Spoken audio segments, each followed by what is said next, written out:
स्वागत है साथियों आज की क्लास में। कल अपन ने बात करी थी पाऊजी राठौड़ के बारे में और आज बात करते हैं गोगा जी चौहान के बारे में। अच्छा, गोगा जी की बात करें तो इन्हें भी जो है पंचवीरों में शामिल किया गया है। अब इनकी बात करते हैं इनके जन्म की। तो गोगा जी का जो जन्म हुआ ये चूरू के अंदर एक स्थान पड़ता है ददरेवा। कौन सा स्थान है? ददरेवा। इस ददरेवा नामक स्थान पर जो है इनका जन्म हुआ। कहां पर है? चूरू के अंदर। इनके पिताजी की बात करें तो पिताजी का नाम है इनके जेवर सिंह। जेवर सिंह। वही बात करें इनकी माता की तो माता का नाम है बाछल दे। क्या नाम है? बाछल दे। वही बात करें इनकी पत्नी की तो इनकी पत्नी का नाम है केलम दे। केलम दे। वही बात करें इनकी घोड़ी की तो इनकी घोड़ी का नाम है नीली घोड़ी। नीली घोड़ी। ये इसे ही कहा जाता है गोगा बप्पा। क्या कहा जाता है? गोगा बप्पा। वही बात करें गोगा जी के उपनामों की तो इन्हें कहा जाता है जाहर पीर। जाहर पीर। इन्हें ही कहा जाता है जिंदा पीर। क्या कहा जाता है? जाहर पीर या जिंदा पीर। इनकी बात करें तो इन्हें ही कहा जाता है सर्प रक्षक देवता। सर्प रक्षक देवता। इन्हें ही कहा जाता है गो रक्षक देवता। कौन से देवता? गो रक्षक देवता। अच्छा, इनके मेले की बात करें तो गोगा जी का जो मेला लगता है ये प्रतिवर्ष भाद्रपद कृष्ण नवमी को जो है इनके मेले का आयोजन होता है। अच्छा, इनके मेले की बात करें तो हनुमानगढ़ जिले के अंदर एक तहसील है नौहर तहसील। यहां पर प्रतिवर्ष इनके मेले का आयोजन होता है और ये मेला लगता है कब? भाद्रपद कृष्ण नवमी यानी कि गोगा नवमी को जो है इनके मेले का क्या होता है? आयोजन होता है। अच्छा, गोगा जी की बात करें तो ये जो जेवर सिंह है और बाछल दे हैं, कहा जाता है काफी समय तक जो है इनके यहाँ पर पुत्र का जन्म नहीं। बार की बात है कि एक संत है गोरखनाथ जी। ये गोरखनाथ जी जो है ददरेवा आए हुए थे। तो जैसे ही इनके बारे में पता लगता है बाछल दे को, तो बाछल दे जो है गोरखनाथ जी की सेवा में उपस्थित हो जाती है और इनकी अच्छे से सेवा करती है। अब इनकी सेवा से प्रसन्न होकर जो है कहा जाता है गोरखनाथ जी बाछल दे को जो है पुत्र जन्म का आशीर्वाद देते हैं और इनको जो है उपहार स्वरूप एक गूगल भेंट करते हैं और गूगल के प्रसाद से जो है कहा जाता है गोगा जी का क्या होता है? जन्म होता है। और गोगा जी का जन्म जो है गोरखनाथ जी के आशीर्वाद से होता है, इसी कारण इनका नाम रखा जाता है गोगा जी। अब ये धीरे धीरे बड़े होते हैं तो इनका विवाह तय किया जाता है किनके साथ? केलम दे के साथ। और जब इनका विवाह तय किया जाता है तो कहा जाता है एक बार की बात है कि इनकी पत्नी जो केलम दे है इनको सर्प के द्वारा काट लिया जाता है और जब सर्प के द्वारा इन्हें काट लिया जाता है तो इससे जो है इनकी मृत्यु हो जाती है। अब मृत्यु होती है तो इस बात का पता लगता है गोगा जी को। अब गोगा जी को इस बात का इतना क्रोध आता है, इनको इतना गुस्सा आता है कि ये जो है सारे सर्पों को खत्म करने की जो है प्रतिज्ञा कर लेते हैं कि अब मैं जो है इस धरती के जितने भी सर्प होंगे इन सभी सर्पों को जो है खत्म कर दूंगा। और इनके द्वारा जो है एक यज्ञ किया जाता है सर्प नाशक यज्ञ, सर्प दमन यज्ञ।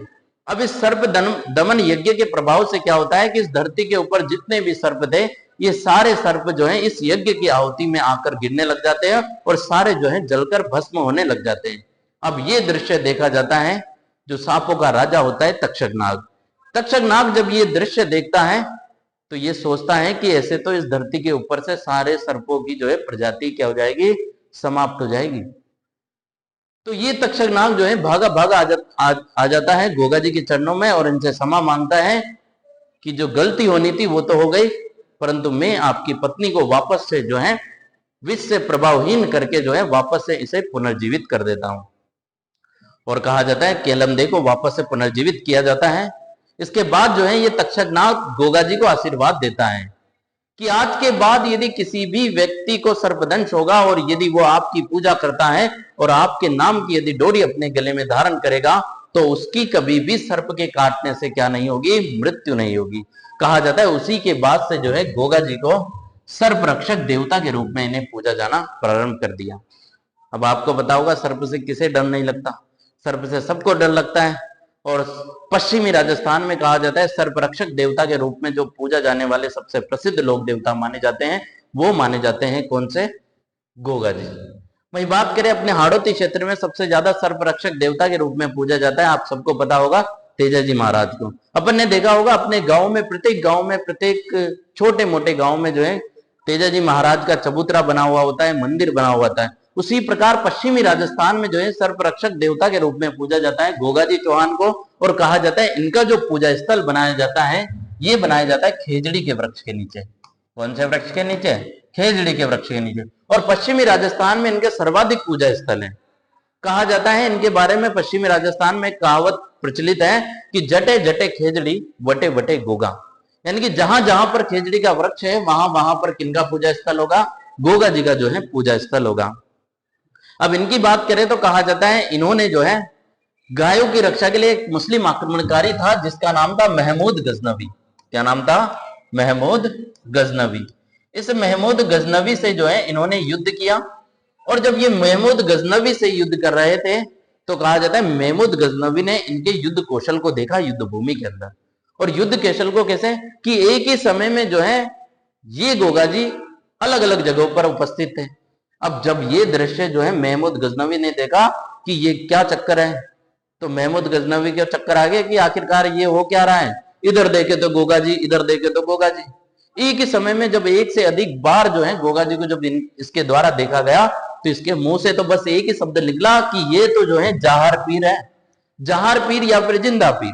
इसका जो शाब्दिक अर्थ होता है वो होता है युद्ध भूमि में साक्षात देवता की तरह प्रकट होने वाला। यानी कि गोगा जी जो है ये तो साक्षात देवता की तरह प्रकट होता है किसमें? युद्ध भूमि के अंदर। और इसी वजह से जब से इन्हें जो है जहार पीर या फिर जिंदा पीर के नाम से इन्हें जाना जाता है। अब और बात करें तो इनका जो प्रसिद्ध मंदिर बना हुआ है या फिर इनका जो जन्म हुआ ददरियावाची, यहाँ पर इनका एक प्रसिद्ध मंदिर बना हुआ है जिसे शीर्ष मेढ़ी के नाम से जाना जाता है। किसके नाम से जाना जाता है? शीर्ष मेढ़ी के नाम से। वही बात करें इनका जो समाधि स्थल है इसे जाना जाता है गोगा मेढ़ी के नाम से। किसके नाम से? गोगा मेढ़ी के नाम से। यह इसे ही बोला जाता है धुर मेढ़ी। क्या बोला जाता है? धुर मेढ़ी। अब गोगा मेढ़ी की कुछ विशेषता है। कहा जाता है इस गोगा मेढ़ी की जो बनावट है ये मकबरे नुमा है। किसके समान है? मकबरे नुमा। अब इस मकबरे नुमा गोगा मेढ़ी की बात करें तो इसका जो निर्माण करवाया गया ये कहा जाता है तुगलक वंश का एक शासक हुआ जिसका नाम था फिरोज शाह तुगलक।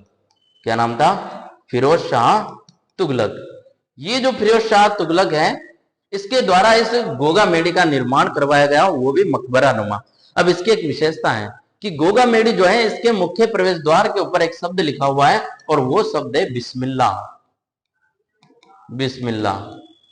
अच्छा, बिस्मिल्लाह की बात करें तो जैसे हिंदू धर्म के अंदर जो कोई भी शुभ कार्य प्रारंभ किया जाता है तो अपने द्वारा श्री गणेश किया जाता है, गणेश जी की पूजा आराधना की जाती है। उसी प्रकार मुस्लिम धर्म के अंदर भी जब कोई कार्य प्रारंभ किया जाता है तो इनके द्वारा जो है बिस्मिल्लाह पढ़ा जाता है। तो कहा जाता है गोगा मेढ़ी जो है इसकी बनावट मकबरे नुमा है और मकबरे नुमा गोगा मेढ़ी का जो निर्माण करवाया गया ये फिरोज शाह तुगलक के द्वारा करवाया गया। और बात करें तो इसके मुख्य प्रवेश द्वार पर जो है क्या लिखा हुआ है? बिस्मिल्लाह शब्द लिखा हुआ है। वही बात करें गोगा मेढ़ी को वर्तमान स्वरूप जो प्रदान किया गया, यानी कि वर्तमान जो मंदिर दिखाई देता है गोगा मेढ़ी का, ये जो बनाया गया ये बीकानेर के एक महाराजा हुआ जिसका नाम था गंगा सिंह। यानी कि गंगा सिंह के द्वारा जो है वर्तमान मंदिर का इनके निर्माण करवाया गया। कौन से मंदिर का? गोगा मेढ़ी का। यानी कि प्रारंभिक निर्माता की बात करें तो फिरोज शाह तुगलक ने यहाँ पर एक मकबरे नुमा मंदिर का निर्माण करवाया था। वही बात करें बाद में इस गोगा मेढ़ी को आधुनिक रूप देने का, वर्तमान स्वरूप प्रदान करने का जो श्रेय जाता है वो जाता है बीकानेर के महाराजा गंगा सिंह को। इसके अलावा बात करें तो इन्हें जो है हिंदू धर्म के लोगों के द्वारा भी पूजा जाता है और मुस्लिम धर्म के लोगों के द्वारा भी, इसीलिए पंचपीरों में शामिल किया गया। कहा जाता है जो कायम खानी मुस्लिम होते हैं, कौन से मुस्लिम? कायम खानी मुस्लिम। ये कायम खानी मुस्लिम जो है गोगा जी को अपने वंशज के रूप में पूजते हैं और इनके मंदिर की विशेषता है कि इनके मंदिर के अंदर जो पुजारी होता है ये भी जो है मुस्लिम होता है और चायल होता है। कौन होता है? चायल जो है इनके मंदिर का जो है पुजारी हुआ करता है। अच्छा, इसके अलावा बात करें तो कहा जाता है गोगा जी ने अपने चचेरे और मौसेरे भाई थे इनके, जिनका नाम था सर्जन और अर्जन। क्या नाम था? सर्जन व अर्जन। इस सर्जन व अर्जन से जो है इन्होंने युद्ध किया और ये वीर गति को क्या हो जाते हैं? प्राप्त हो जाते हैं। अब कहा जाता है कि जो शीर्ष मेढ़ी है इनका जन्म स्थान है, इनका जो मंदिर बना हुआ है इसे शीर्ष मेढ़ी के नाम से जाना जाता है और समाधि स्थल को जो है गोगा मेढ़ी के नाम से जाना जाता है। शीर्ष मेड़ी तो हमने कहा कि ये जन्म स्थान यानी कि ददरेवा चूरू के अंदर स्थित है। और वही बात करें गोगा मेड़ी की, तो ये नोहर हनुमानगढ़ के अंदर स्थित है। कहां पर स्थित है? नोहर हनुमानगढ़ में जो है गोगा मेड़ी स्थित है।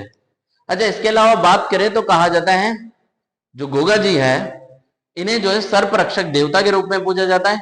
इन्हें ही जो है गो रक्षक देवता के रूप में पूजा जाता है। अब गो रक्षक देवता के रूप में क्यों? क्योंकि कहा जाता है इन्होंने मुस्लिम आक्रमणकारी था कौन? महमूद गजनवी। इस महमूद गजनवी से युद्ध किया, इसी कारण इन्हें जो है सर्प गो रक्षक देवता के रूप में पूजा जाता है। अच्छा, इसके अलावा बात करें तो कहा जाता है पश्चिमी राजस्थान में जो किसान होते हैं ये कृषि कार्य प्रारंभ करते समय जो है गोगा जी को स्मरण करते हुए इनके नाम की एक 9 गांठों वाली डोरी जो है अपने गले में धारण करते हैं। और इस डोरी को जो है गोगा राखड़ी के नाम से जाना जाता है। किसके नाम से? गोगा राखड़ी के नाम से जो है इसे जाना जाता है। ये थे गोगा जी चौहान। बाकी पढ़ते हैं अगली क्लास में।